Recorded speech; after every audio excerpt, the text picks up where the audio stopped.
Ang Mount Mayon ay isa sa pinakakilalang simbolo ng Pilipinas at matatagpuan sa lalawigan ng Albay sa rehiyong Bicol.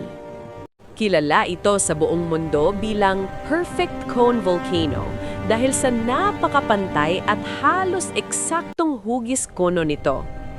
Sa taas na maigit 2,400 metro, tumatayong parang isang bantayog ng kalikasan na makikita mula sa iba't ibang bayan ng Albay.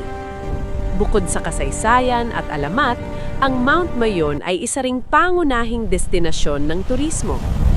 Libo-libong turista, lokal man o dayuhan, ang dumadayo sa Albay upang masilayan ito ng personal. Maraming paraan upang maranasan ang kagandahan nito, mula sa pagbisita sa Kagsawa Ruins kung saan makikita ang kampanaryo ng simbahan na nakatayo sa harap ng bulkan, hanggang sa ATV rides sa paanan nito at hiking trails para sa mga mas adventurous.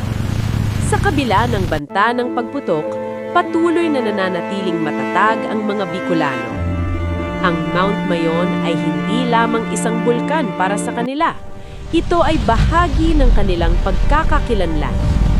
Isa itong paalala na ang tunay na kagandahan ay maaaring umiral kahit sa gitna ng panganib at ang tibay ng tao ay kasing tatag ng bundok na kanyang kinagisnan.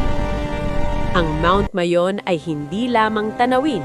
Ito ay isang buhay na simbolo ng lakas, ganda, kasaysayan at espiritu ng Pilipinas.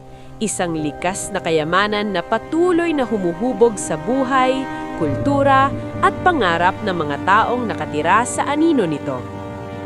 Tara, samahan niyo akong tuklasin ang mga bagay-bagay na kakaiba.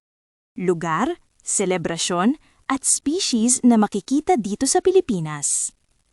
Like, share, and subscribe.